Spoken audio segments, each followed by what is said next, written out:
welcome to For the Love of Making Books.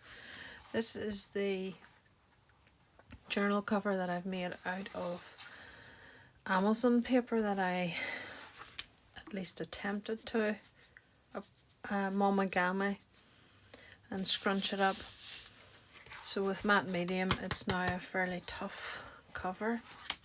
Of course there's little holes in it which I find to be okay. I've got some gold acrylic paint here, a fan brush. I've already tried it on the edges here, so I'm just going to do that on the cover itself, sort of holding the brush flat. You can hear how tough and hard the matte medium has made the cover. So you can see it's picking up all the heights. So I sort of thought, because it's heading towards Christmas, that, and also because I thought the gold looked quite nice on this, that we would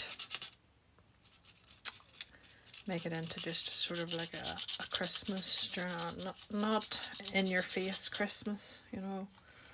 That's not the kind of person I am or the things I like. So it's just going to be a subtle nod towards the golds and greens maybe. The background it's peeping through is green, so although a very sort of pastel-y shade of green. I'm just going to quickly do this and take this a step further. An old brush, even one that you've maybe used for gluing, the scratchier maybe the better. I thought this was a fairly good fan brush, but it's got quite crusty. So apart from splattering and doing this kind of thing, I don't really use it for very much more. I don't mind getting some in the holes as well.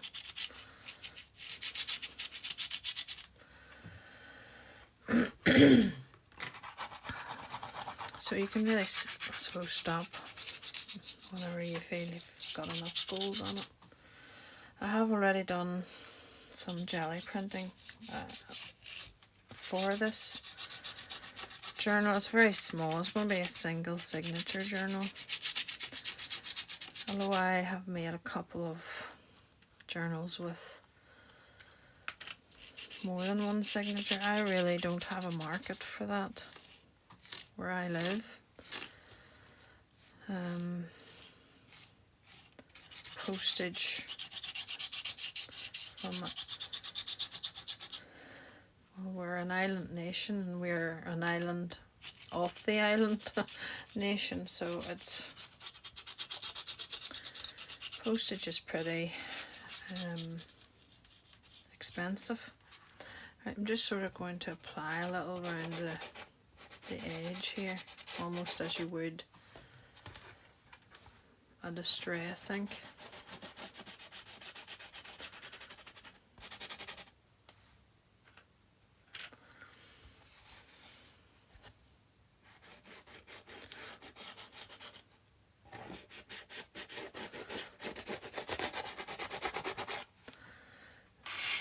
I'm just trying to use up all this. There's nothing special about this acrylic paint, it's just a basic range. In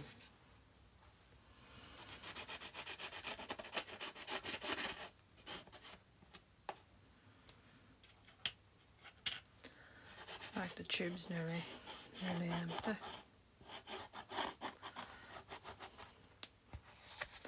I feel as if I'm getting this all over my fingers.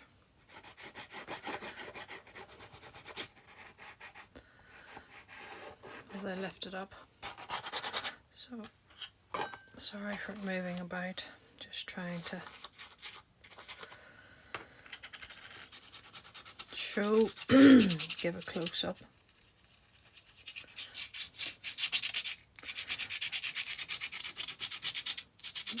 Basically now just cleaning my brush. Maybe I should do the spine a bit more.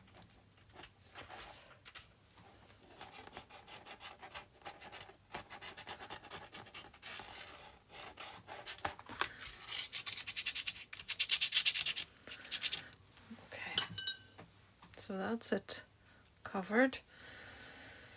I'm just going to turn it around now the way it's going to open. I have printed some jelly prints, as I said in the first video, that I want this to be a jelly print journal, showing all the things you can do with jelly prints. So I was going to go with the gold red theme, but that to me is quite insipid. So I think I tried that with alcohol inks and didn't get the vibrancy I was looking for, so I used a different technique.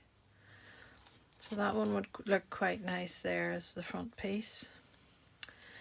It has got a tear here as I pulled it off the jelly plate, so I could shorten it.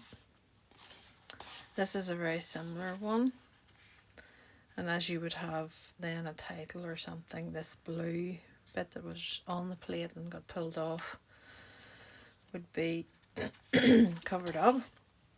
I then discovered that one of my stencils had, my number stencil had a 2 and a 5 beside each other, so that's possibly a one I could use coming up to Christmas. That's the same stencil but slightly busier, and I feel it's getting lost there. When I first looked at these, I felt that was too bright, and that was probably the one I would go for, but when you see the gold, that one there is probably, so it's either that one or that one I think I'll go for. So I'm sure there's some with opinions on that matter. I have printed some things. I'm just gonna, while this is drying, so I've printed some green theme and red theme. So I mean, as a complete print, that is pretty awful, but to create a corner tuck or a belly band or something, it's fine. So these are just some of the ones I have.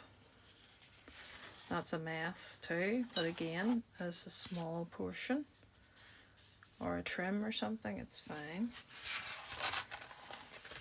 That's just the one I cut the possible front piece from. That's the other one. Then I went to more single colours. I mean, these are just a pocket, a flip out or something, and then there'll be embellishments on it, so it's really just the background. That's awful too, but again, even a small die cut from it would be nice. That one's not too bad. I mean, you can imagine a pocket cut from that. That's pretty abysmal too.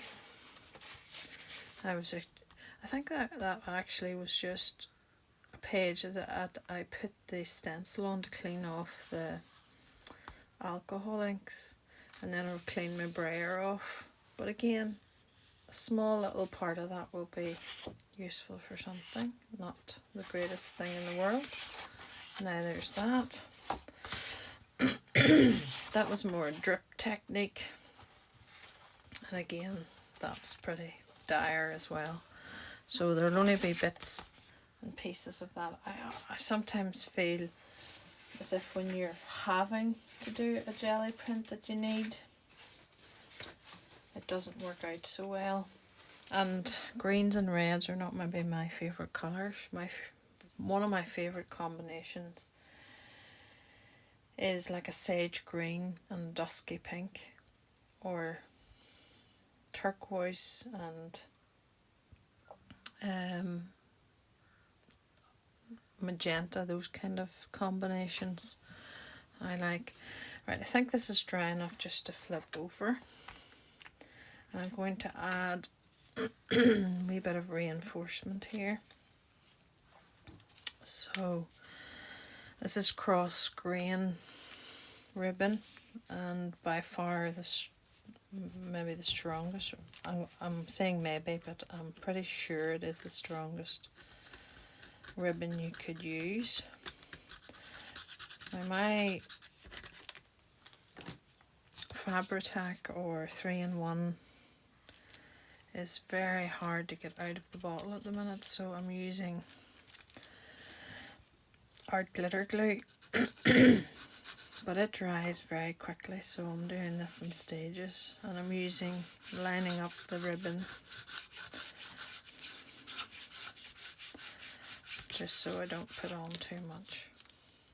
And it doesn't really matter if you see the glue through this, because you're going to cover most of it. So just drawing down lines at the side.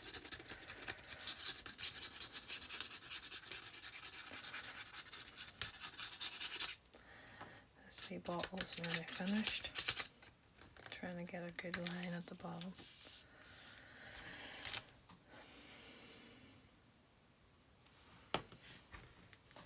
Okay, so some of these prints that I've just after showing you could be used in the inside cover. For again, you're going to put a pocket or something there. You can add further marks and things to it. So I'll just, for next time, I'll cut out the front piece and the back piece. But I don't want to do that now because this is still not fully dried.